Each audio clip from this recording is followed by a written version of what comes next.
Hey everybody, we are reading Charlotte's Web by E.B. White, and we're on chapter 17, Uncle. When they pulled into the fairgrounds, they could hear music and see the Ferris wheel turning in the sky.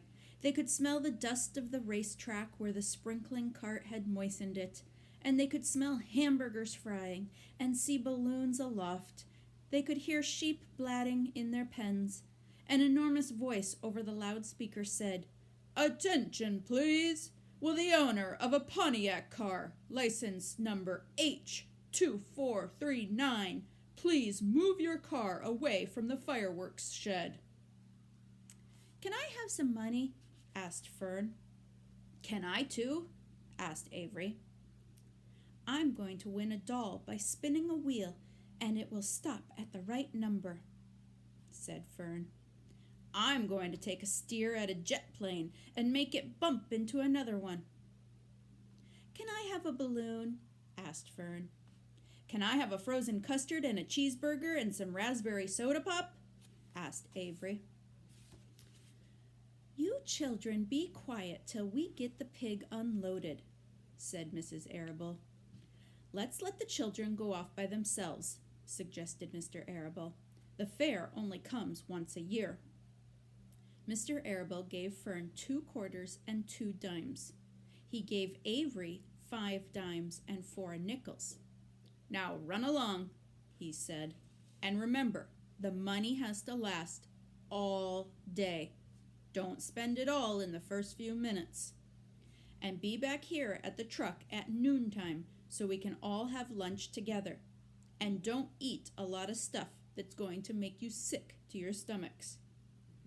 And if you go on those swings," said Mrs. Arable, "you hang on tight. You hang on very tight.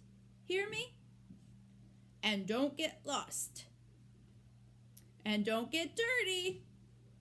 Don't get overheated," said their mother. "Watch out for pickpocketers," cautioned their father.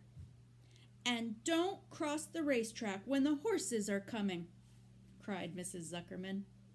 The children grabbed each other by the hand and danced off in the direction of the merry-go-round, toward the wonderful music and the wonderful adventure and the wonderful excitement, into the wonderful Midway, where there would be no parents to guard them and guide them, and where they could be happy and free and do as they pleased. Mrs. Arable stood quietly and watched them go. Then she sighed. Then she blew her nose. "Do you really think it's all right?" she asked. "Well, they've got to grow up sometime," said Mr. Arable. "And the fair is a good place to start, I guess." So there they go, off to the fair, on their own. Now remember, they're older than you, so their parents are starting to let them go off a little bit on their own. While Wilbur was being unloaded and taken out of his crate and into his new pig pen, crowds gathered to watch. They stared at the Zuckermans' famous pig. Wilbur stared back and tried to look extra good. He was pleased with his new home. The pen was grassy, and it was shaded from the sun by a shed roof. Charlotte, watching her chance, scrambled out of the crate and climbed a post to the underside of the roof. Nobody noticed her. Templeton, not wishing to come out in broad daylight, stayed quietly under the straw at the bottom of the crate. Mr. Zuckerman poured some skim milk into Wilbur's trough, pitched the clean straw into his pen, and then he and Mrs. Zuckerman and the Arables walked away toward the cattle barn to look at purebred cows and to see the sights. Mr. Zuckerman particularly wanted to look at tractors. Mrs. Zuckerman wanted to see a deep freeze. Lurvy wandered off by himself, hoping to meet friends and have some fun on the Midway. As soon as the people were gone, Charlotte spoke to Wilbur. "It's a good thing I can't see what I see," she said. "It's a good thing You can't see what I see. See, I was reading that, and when I said it's a good thing I can't see what I see, that didn't make sense whatsoever. It's a good thing you can't see what I see, she said. What do you see? Asked Wilbur. There's a pig in the next pen, and he's enormous. I'm afraid he's much bigger than you are. Maybe he's older than I am, and he has more time to grow, suggested Wilbur. Tears began to come to his eyes. I'll drop down and have a closer look, Charlotte said. Then she crawled along a beam till she was directly over the next pen. She let herself down on a drag line until she hung in the air just in front of the big pig's snout. Look at this huge pig. But he doesn't look very clean, does he?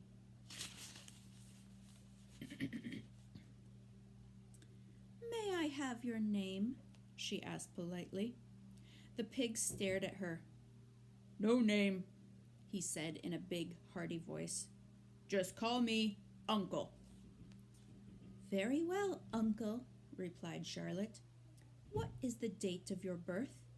Are you a spring pig? Sure, I'm a spring pig, replied Uncle. What did you think I was, a spring chicken? Ha ha, that's a good one, eh, sister? Mildly funny, said Charlotte. I've heard funnier ones, though. Glad to have met you, and now I must be going. She ascended slowly and returned to Wilbur's pen. He claims to be a spring pig, reported Charlotte. And perhaps he is.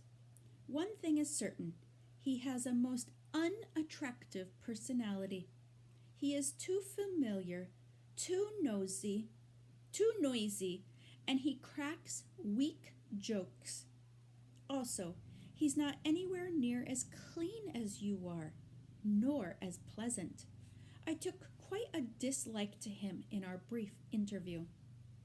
He's going to be a hard pig to beat, though, Wilbur, on account of his size and weight. But with me helping you, it can be done. When are you going to spin a web? Asked Wilbur. This afternoon, late, if I'm not too tired, said Charlotte. The least things tire me these days. I don't seem to have the energy I once had. My age, I guess. Wilbur looked at his friend. She looked rather swollen and seemed listless. I'm awfully sorry to hear that you're feeling poorly, Charlotte, he said. Perhaps if you spin a web and catch a couple of flies, you'll feel better. Perhaps, she said wearily, but I feel like the end of a long day. Clinging upside down to the ceiling, she settled down for a nap, leaving Wilbur very much worried. All morning people wandered past Wilbur's pen. Dozens and dozens of strangers stopped to stare at him and to admire his silky white coat, his curly tail, his kind and radiant expression. Then they would move on to the next pen where the bigger pig lay. Wilbur heard several people make favorable remarks about Uncle's great size. He couldn't help overhearing these remarks, and he couldn't help worrying. And now, with Charlotte not feeling well, oh, he thought, oh dear. All morning Templeton slept quietly under the straw. The day grew fiercely hot. At noon, the Zuckermans and the Arables returned to the pig pen. Then, a few minutes later, Fern and Avery showed up. Fern had a monkey doll in her arms and was eating Cracker Jack. Avery had a balloon tied to his ear and was chewing a candied apple. The children were hot and dirty. Isn't it hot? Said Mrs. Zuckerman. It's terribly hot, said Mrs. Arable, fanning herself with an advertisement of a deep freeze. One by one they climbed in the truck and opened lunch boxes. The sun beat down on everything. Nobody seemed hungry. "When are the judges going to decide about Wilbur?" asked Mrs. Zuckerman. "Not till tomorrow," said Mr. Zuckerman. Lurvy appeared, carrying an Indian blanket that he had won. "That's just what we need," said Avery. "A blanket."